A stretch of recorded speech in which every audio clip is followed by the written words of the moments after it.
अस्सलामुअलैकुम वरहमतुल्लाहि वबरकातुहू। प्यारे मोहतरम नाज़रीन, दिल्ली के मुस्ताबाद में एक और बड़ी दर्दनाक खबर सुनने को मिल रही है। अभी पिछले हफ्ते ईद के बाद एक सुभान नाम का हाफिज कुरान, जिसकी उम्र 16 से 17 साल होगी, उसके ही कुछ दोस्तों ने उसको क्या किया आप सब लोग जानते हैं। बार बार उस चीज़ को जिक्र करना मुझे अच्छा नहीं लगता। बस मैं तो ये दुआ करती हूँ कि अल्लाह ताला हमारे बच्चों की हिफाजत फरमाए। और माँ बाप से हम कहना चाहती हूँ कि अपने बच्चों की तरबियत करो। भाई मोहम्मद सुभान को बुलाकर क्या हुआ, कुछ हुआ, आप सब लोग जानते हैं। अभी वही मसला नहीं हल हुआ था। 10 दिन भी नहीं गुजरे ठीक से। मोहम्मद कैफ नाम का एक लड़का, जिसकी उम्र मेरे ख्याल से 20-21 साल होगी, उसके ही कुछ दोस्तों ने उसको घर से बुलाकर ले जाते हैं और चाकू मार के बीच सड़क पर उसके साथ जो करते हैं वो आप लोग को पता चल गया होगा। और ताजुब की बात मुझे इस बात पर हुआ है कि दिन का ये शायद मामला है। जो वीडियो मैंने देखी है, मुझे लगता है कि वो वीडियो दिन की लग रही है। क्या ये पूरा मामला लोग जो गुजर रहे हैं, लोग अपनी दुकानों को खोल कर बैठे हुए हैं और लड़के चाकू उसको मार देते हैं मोहम्मद कैफ के। और उससे भी ज़्यादा अफसोसनाक बात है कि जुर्म करने के बाद एक डर होता है कि यार अब मैं पकड़ा जाऊंगा, अब मुझसे जेल हो जाएगी। जुर्म करने के बाद एक अफसोस होता है, लेकिन इन लड़कों के चेहरे पर कोई अफसोस नहीं था। तो एक वीडियो रिकॉर्ड कर रही हूँ। मुझे बताया गया है कि इस वीडियो में इंस्टाग्राम पर भी अपलोड की गई है और मैंने अपने को डॉन बनकर दिखाया गया है। इसी में से किसी नहीं रहते। मोहम्मद कैफ का क्या मामला था? कुछ लोगों ने बताया कि 400 रुपये का मामला था, कुछ लोगों ने कहा कि लड़की का मामला था। अल्लाह आलम, जो भी है ये पुलिस बताएगी एक्चुअल मामला क्या था। मामला जो भी है, लेकिन हम की फिक्र और गौर करने की ज़रूरत की हमारा समाज, हमारा मुआशरा, क्योंकि मरने वाला ये भी मुसलमान है और मारने वाले जो लड़के हैं वो भी नौजवान और मुसलमान हैं।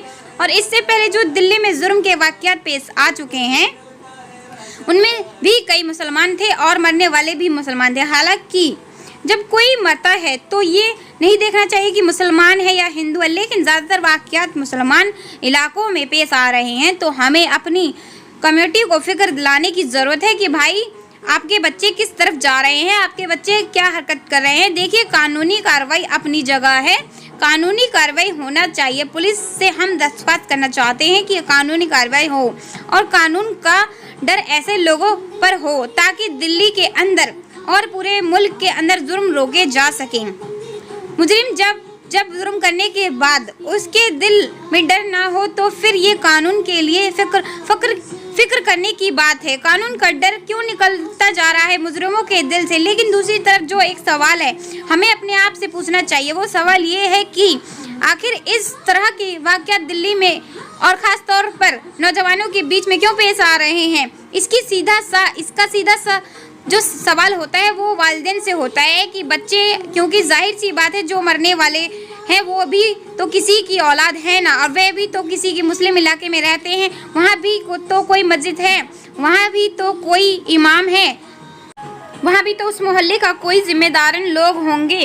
तो ऐसे बच्चे जब इस तरह की कोई हरकत करते हैं तो वो एकदम से नहीं करते। ऐसा नहीं होता कि वो आके एकदम से बस यानी बहुत सीधा साधा अचानक से उसके कुछ हुआ और वो चाकू आके घोंप दे रहा है, ऐसा नहीं होता। इस तरीके के जो लड़के होते हैं उनके चाल चलन से पता चल जाता है कि ये किस गलत रूट पर जा रहे हैं। सबसे पहले वो कुछ लेना शुरू करते हैं, गलत सोहबत में बैठते हैं, धीरे धीरे छोटे मोटे काम करते हैं। एकदम से ऐसा नहीं होता है कि आदमी को इतना बड़ा कांड कर दे। चाल ढाल चलन से उसके चलने के रहन सहने से अंदाज़ा से पता चल जाता है कि हमारा बच्चा गलत रूट पे जा रहा है। मान लीजिए मेरा घर में कोई बच्चा है, 11 बजे आ रहा है, तो ये जो 11 बजे रोज़ आ रहा है, धीरे धीरे 12 बजे होने लगा, फिर 12 बजे से 12:30 बजे होने लगा। मैंने टोका, भाई अरे कहाँ जा रहा है? तो वो बता रहा है कि अरे मैं तो दोस्तों के पास बैठ रहा हूँ। तो मुझे अलर्ट हो जाना चाहिए कि भैया ये तो 9 बजे घर आता था, फिर 10 बजे गए, फिर 11 बज गए, ये कहाँ जा रहा है? यानी इसके दरवाजे खुलते चले जा रहे हैं। अब 12:30 टाइम हो रहा है, फिर कल कोई थोड़ा मोड़ा झगड़ा हो गया तो हम अपने बच्चे की साइड ले लेंगे, फिर उसके बाद कुछ और झगड़े पड़ेंगे और इसके अंदर गलत आदतें रहेंगी और हमें पता भी नहीं चलेगा ये बैठ कहाँ रहा है। तो हमें जो फिक्र करनी ज़रूरत है वो कि ये हमारे बच्चे इस तरीके से हरकतें कर रहे हैं, क्यों कर रहे हैं। अफसोस की बात है कि मुसलमानों के बच्चे इस तरह के जुर्म कर रहे हैं। अफसोस की बात है कि मुसलमानों के इलाकों में इस तरह के वाक़यात पेश आ रहे हैं। सोचने की बात है। मैं ये बात बार बार कहती हूँ कि फिर कह रही हूँ कि बच्चे पैदा करना बहुत आसान है, लेकिन बच्चों को पैदा करने के बाद उनकी तरबियत करना बहुत मुश्किल है। हम लोग ये समझते हैं कि साहब हमने बच्चे पैदा कर दिए, ये बहुत बड़ी जिम्मेदारी मैंने अदा कर दी। बाप की जिम्मेदारी की बच्चों पर वो सख्ती का मामला करे। बाप को तो अपने बाप बन के रहना चाहिए। आजकल माँ बाप को यही पता भी नहीं चलता कि उनके बच्चे कहाँ टाइम गुजार रहे हैं, बाहर वो इतनी देर तक है तो कहाँ रह रहा है। दिल्ली में तो मैंने देखा है कि 12-12, 11-11, 1-1 बजे घर आते हैं और जो छोटे बच्चे होते हैं वो घर में रहते हैं, वो मूवी देख रहे होते हैं, गेम खेल रहे होते हैं। माँ बाप को बच्चों की तरबियत की फिक्र नहीं है। तो जहाँ मोहम्मद कैफ और सुभान के जो वाक़यात और इससे पहले जो 1-2 वाक़यात पेश आए जहाँ हम ये कह रहे हैं कि भाई ये जुर्म क्यों बढ़ते चले जा रहे हैं, वहाँ हमें इस बात की भी फिक्र होने की ज़रूरत है कि ये जुर्म आखिर क्यों मुजरिम पैदा हो रहे हैं। तो हमारे छोटे छोटे बच्चे जिनके हाथ में किताब होनी चाहिए, जिनके हाथों में कुरान होनी चाहिए, जो दुनियावी एतबार को तरक्कियों के रास्तों पर चल रहे होते हैं, लेकिन वो जुर्म के रास्ते पर चल रहे हैं। हमें सोचने की ज़रूरत है, क्या मैंने अपने बच्चों की ऐसी तरबियत की। बच्चा गलत काम करने से पहले 1 बार 100 बार वो तो गलत काम करने वाले को अच्छे रास्ते पर लगाने वाले की कोशिश करे, लेकिन मेरा बच्चा तो गलत काम पर खुद जा रहा है। मैं इस वजह से ये बात कह रही हूँ कि एकदम से ये काम नहीं होता। हम अपने बच्चों को गलत कामों को नज़रअंदाज कर रहे होते हैं। हम बच्चा कहाँ बैठ रहा है हम इस बात पर गौर नहीं करते। हम कहते हैं अरे भाई तो छोटा है अभी, या हमने अपने बच्चों को तरबियत पर फिक्र ही नहीं करनी, तरबियत की फिक्र ही नहीं करते। याद रखिए आखिरत के दिन मैदान में आप अपने बच्चों की वजह से पकड़े जाओगे।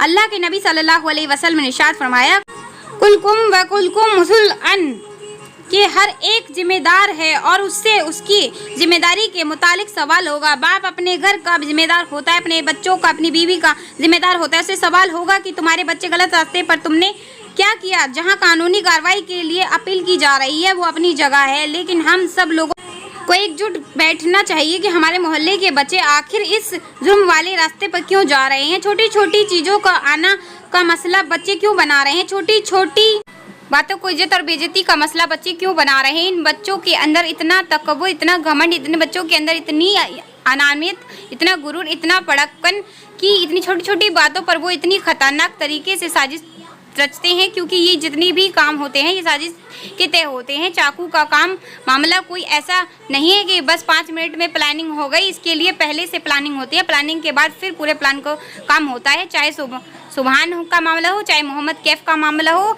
हमें एकजुट, हर मोहल्ले में हर किसी को एकजुट बैठकर इस बात पर बातें करनी चाहिए। अपने बच्चों के पैसे कुछ विचार करना चाहिए कि बच्चों के बीच में क्या वाक़यात पेश आ रहे हैं। हमें अपने बच्चों की तरबियत के लिए क्या कर सकते हैं। फाके रहना बर्दाश्त कर लो, लेकिन बच्चों की तरबियत के साथ कोई खिलवाड़ हो ये बर्दाश्त नहीं होगा। बच्चों पर लगाम कसो, ये बच्चों आपकी जिम्मेदारी है।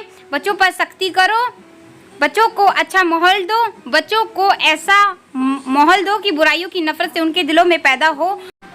यहाँ तो बुराइयों की ऐसी मोहब्बत की रील बना के उसने डाल दी। मैं तो सर पकड़ के बैठ गई कि एक तो होता है जुर्म करने के बाद आदमी जुर्म करके छुपता है, ये तो रील बना के डाल रहा है। मेरे अजीज भाइयों, मेरी प्यारी बहनों, हम अपने बच्चों पर चील जैसी नज़र रखें। ये बच्चे जो हैं ना बहुत नाजुक होते हैं, इनके बहकाने से बचाएं, इनको बिगड़ने से बचाएं। बच्चा आपका एक टाइम पर घर आ जाए, उसने पढ़ाई में लगाएं, कारोबार में भी अगर आपने लगाया तो उस पर नज़र रखिए। घर में दीनी तालीम करिए, हदीस का तालीम कीजिए, बच्चों को अच्छा माहौल दीजिए, खुद भी मस्जिद जाइए, वकीली और उसको भी मस्जिद पकड़ कर ले जाइए, ताकि अच्छी आवाज़, अच्छी बातें उसके कानों पर पड़े, अच्छी बातें उसके दिल पर असर करें। अफसोस अफसोस अफसोस कि आज हमारे बच्चों के बिगड़ने का सबसे बड़ा जरिया वो माँ बाप की लापरवाही है, वो माँ बाप की बेतवाई है, वे माँ बाप की तरबियत का ना करना है। मेरी आप लोगों से गुजारिश है कि इन बातों पर अमल कीजिए और अल्लाह से दुआ कीजिए। मोहम्मद कैफ और सुभान के घर वालों के लिए मैं दुआ करती हूँ, अल्लाह घर वालों को सब्र जमील अता फरमाए और हमारे बच्चों को हिफाजत फरमाए, हमारे बच्चों को गलत रास्ते पर अल्लाह जाने से बचाए। लेकिन ये कोशिश के बगैर पॉसिबल नहीं होगा, दुआ होनी चाहिए, दुआ के साथ कोशिश हो। मेरी आप सभी से गुजारिश है प्यारी बहनों और प्यारे भाइयों कि अपने बच्चों पर गौर करें, अपने बच्चों की तरबियत पे गौर करें, अपने बच्चों को अच्छा माहौल दें, दीनी माहौल दें, दीनी तालीमें दें और उनको मस्जिद लेके जाएं ताकि उनकी कानों में दीन की बातें आएँ, उन्हें दीन की वीडियो दिखाएं, उन्हें दीन सिखाएं, उन्हें प्यार से समझाएं और उन पर सख्त का, अगर वो प्यार से समझे तो प्यार से समझाएं, वरना उन पर सख्ती का माहौल करें और अपने बच्चों को दीन पे लाएं। क्योंकि आप हमारे बच्चे हमारे दीन से भटक रहे हैं और इन गलत कामों में जा रहे हैं। आपसे हमसे सवाल होगा तो गौर करें इन बातों पर। अल्लाह हाफिज़।